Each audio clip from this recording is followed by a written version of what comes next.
Hi, I bet you've heard before about the value of chess pieces.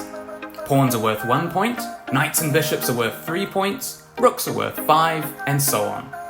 But what if I told you that the value of your chess pieces changes dramatically based on where they're placed in relation to the other pieces on the board?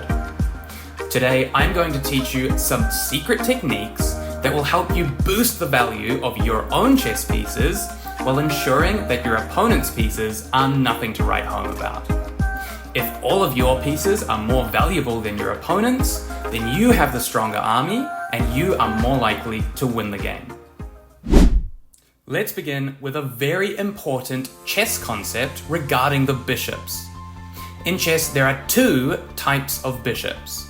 There are good bishops and there are bad bishops. Let's take a look at a simple example. Okay, take a moment and have a look at White's bishops. Which of these bishops would you say is his good bishop and which one is his bad bishop? Well, they're both on their starting squares and haven't even moved yet, so surely they're both just as good as each other, right? Wrong. In this position, White's f1 bishop is countless times stronger than his bishop on c1. But why?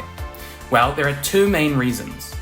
If we take a look at White's pawns, we will notice that they are all on dark squares, especially these central ones here. Because of this, White's dark squared bishop is going to find it very difficult to move around, as it's blocked by its own pawns, whereas White's light squared bishop is going to be able to move through the pawns very, very easily, as it isn't stuck behind them. So that's the first reason that the f1 bishop is much stronger and a more important piece than the c1 bishop. It can move freely between the pawns and isn't stuck behind them. Okay, now the second reason is slightly deeper than the first, but equally important.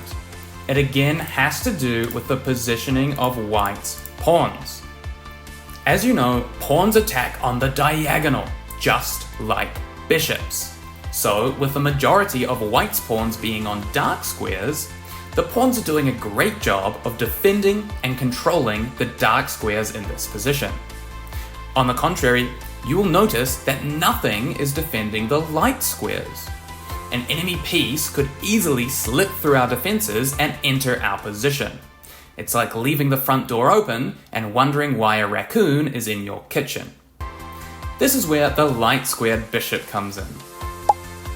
All of our pawns are on dark squares, so the light squared bishop does a great job of defending the squares our pawns can't see and ensuring the front door is left closed and locked. So, we now have a good idea of which of our bishops is our good bishop and which is our bad bishop. But why is this important? Why do we need to waste our brain power figuring out which of our bishops is stronger than the other? Well, trading pieces is a big part of chess. In every game, you're going to have opportunities to choose between trading one of your pieces for an opponent's piece or not trading and instead doing something different.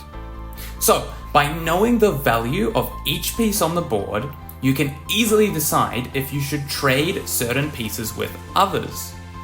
In this example position, White would absolutely love to trade his dark squared bishop, which is his bad bishop, with Black's dark squared bishop, which is his good bishop.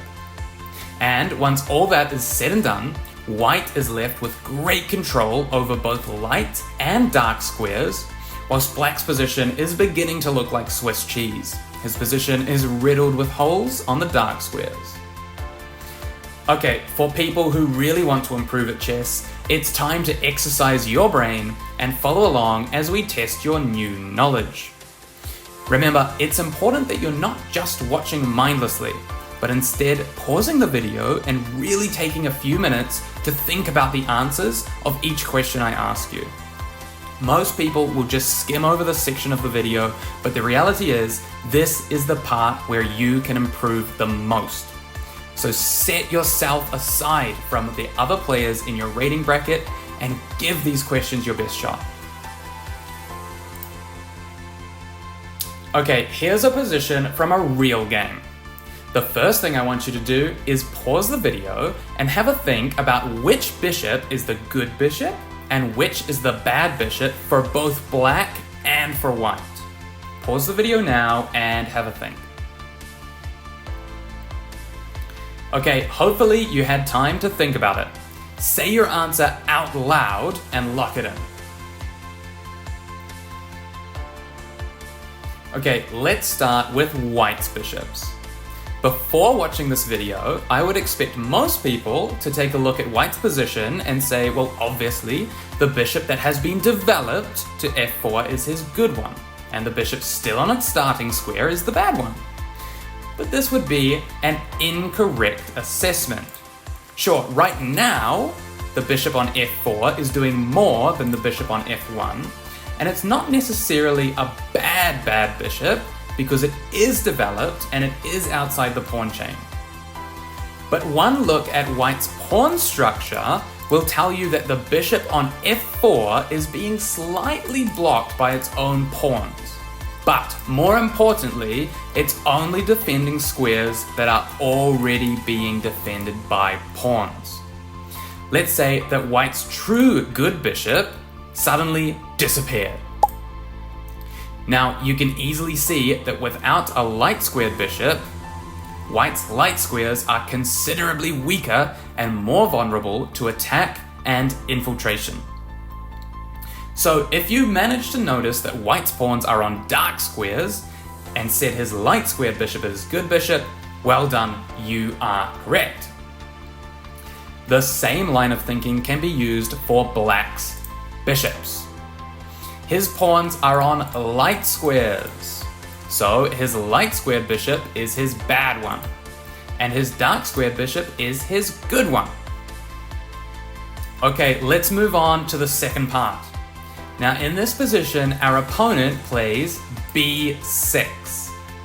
Keeping in mind the topic of this video, can you explain why he played that move? This is not an easy question, so take your time and think about what you would want to do if you had a really bad bishop like the one on c8. Pause the video and have a think. What's the idea behind b6? Okay, hopefully you had time to think about it. Say your answer out loud and lock it in. Okay, if you said that he's trying to play bishop a6 and force a trade of his bad bishop for white's good bishop, then you are already better at this chess thing than you might imagine. So that was the answer I was looking for, but if you said something like, oh, he wants to play c5, you are not wrong. That could also be a theme in this position, but it's not directly related to the topic we're covering today, so I was looking for bishop a6, forcing a trade of the bad bishop for the good bishop. Okay, now let's go. Now it's white's turn. So I see only one way to reject this trade of bishops. Now it may not be the best computer move, but it is a move I would definitely consider playing in this position. My next question to you is, what is the one way? Okay, so technically there's more than one way, but I'm looking for the way that's not complete garbage. That white can prevent black from trading his bad bishop for our good bishop. Pause the video now and have a think.